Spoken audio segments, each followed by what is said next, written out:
Hey folks, it's Maxie here and welcome to another TEW2020 video. You join us with the WWF save. We're at our October event, and as you can see we've tried something a little bit differently here with the event going to be taking place on a Thursday to ensure we have most of our roster available. The only people missing from tonight is Bobby Heenan, Hulk Hogan, which is a bit unfortunate, Mil Mascaras, and Tommy Rich is out injured still, so that's not ideal. But we've still managed to put together a very stacked card here, and we are going to be using this one at a generic venue. We could have went to the Balitmore Stadium, which would have had 50,000. Do you know, with it being a hotbed, let's go for it. Let's change. Let's go here. I was a bit iffy on it, but when I've seen now that it's a hotbed, we could get close to about 45,000, 46,000, so we'll do that.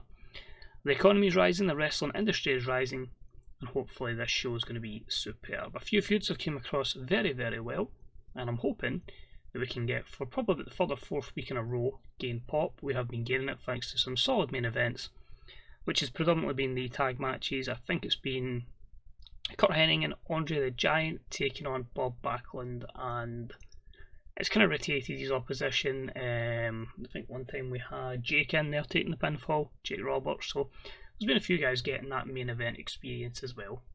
So get ready, chill out, here we go with the show.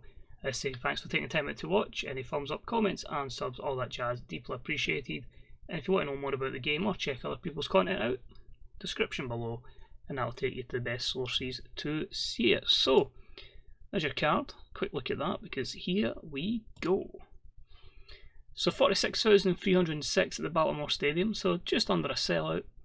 An opening contest had great heat and decent wrestling as Jake Roberts defeated Hector Guerrero in 9:18 by pinfall. 57 rated show to start us off. Hector was going to be more of an enhancement talent, but has done well. Still does the job here, but as I say, looks really good in doing so. This match was a storytelling match, which gives you an idea of, you know, if this is a storytelling, hopefully how good the card will be. Afterwards, just a promo from Jake, really just getting his character over and just saying, you know, beat this jobber, who's going to be next on the agenda. So a 50 promo from Jake, so that's how we're working over with Jake Roberts. Next up with the tag team titles on the line. As I say, it's a division I still wish I had more depth in, but about that had great heat and good wrestling. The Road Warriors defeated the Wild Samoans in 12:11, when Hawk defeated Sika with a flying lariat, and the Warriors make the 5th defence of the World Tag Team Championships. So a solid 60 match here. There wasn't a storyline towards this one, this was just kind of, I need to give the Warriors a title defence, and the Wild Samoans were sitting free, so that's happened. Good to know that we're getting closing in on that 70 performance, while Afa and Sika are getting a bit more closer together in terms of their performance. But overall, for the time they had, a fairly successful match. Then had basically a coming together, an alliance forming between Andre the Giant and the American Dream Dusty Rhodes. Effectively, Hogan's obviously not here. Andre needs a tag partner. Step forward, Dusty Rhodes. So a 62 promo. Andre struggled going off script.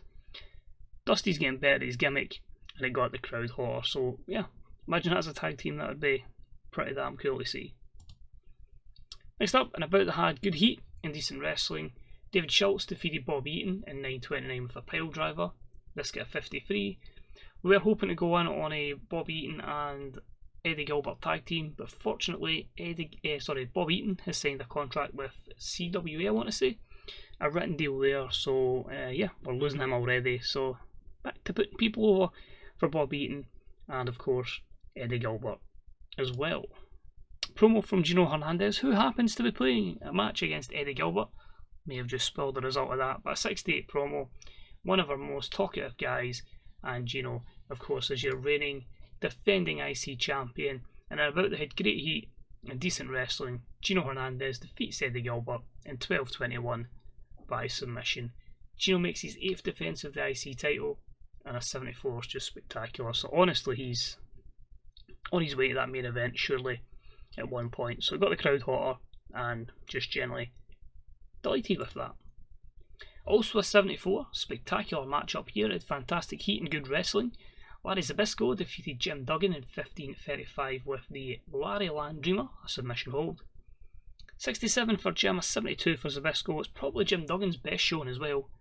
but keeping Larry over, keeping him happy, and yeah, hoping he can have a second good run in the WWF after his good run in the late 70s. So he benefited from a hot in a move, but yeah, the pressure is on the main event guys with these kind of matches coming out so far.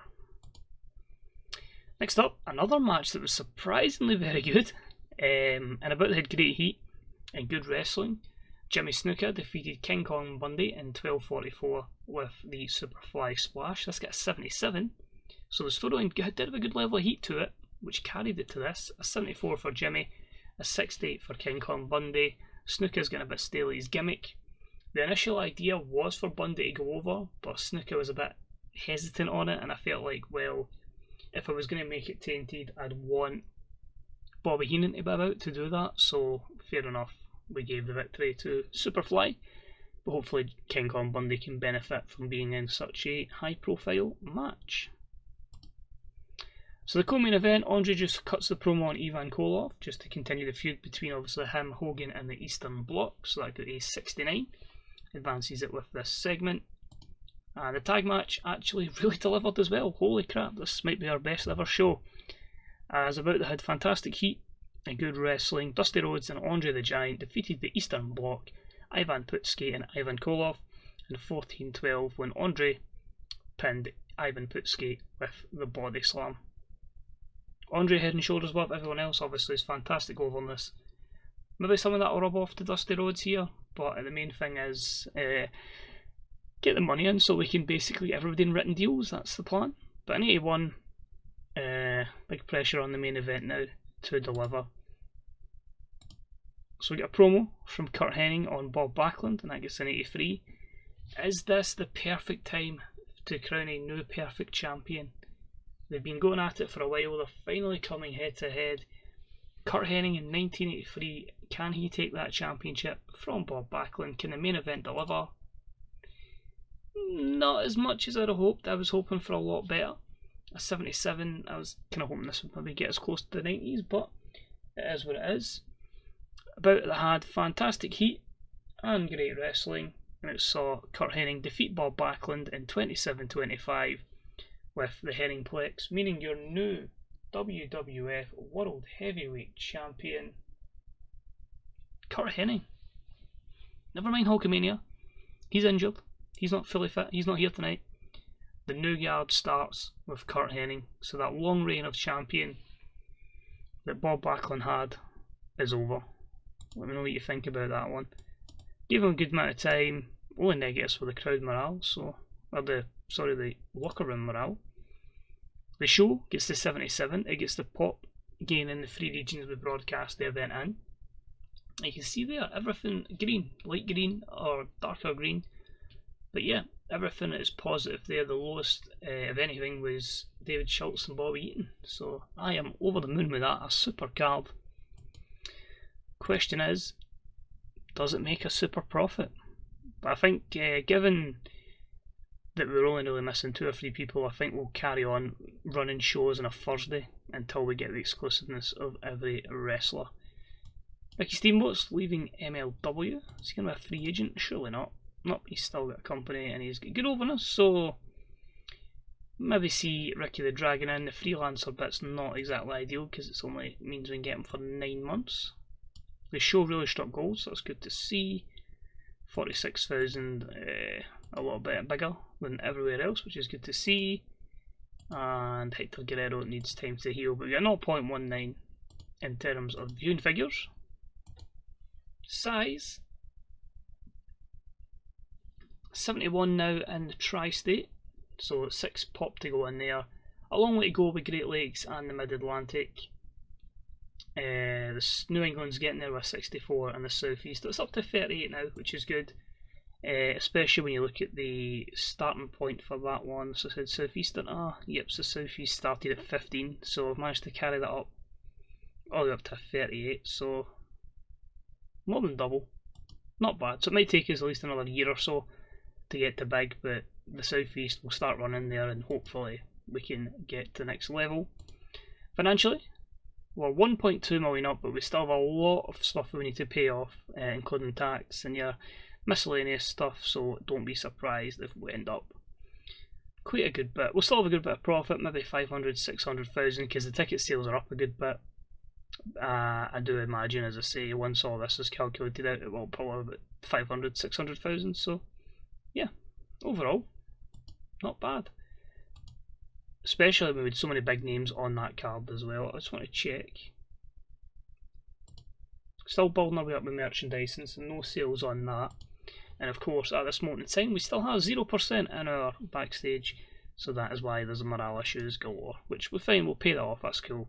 I knew that was always going to happen in this mod, so I'm embracing it.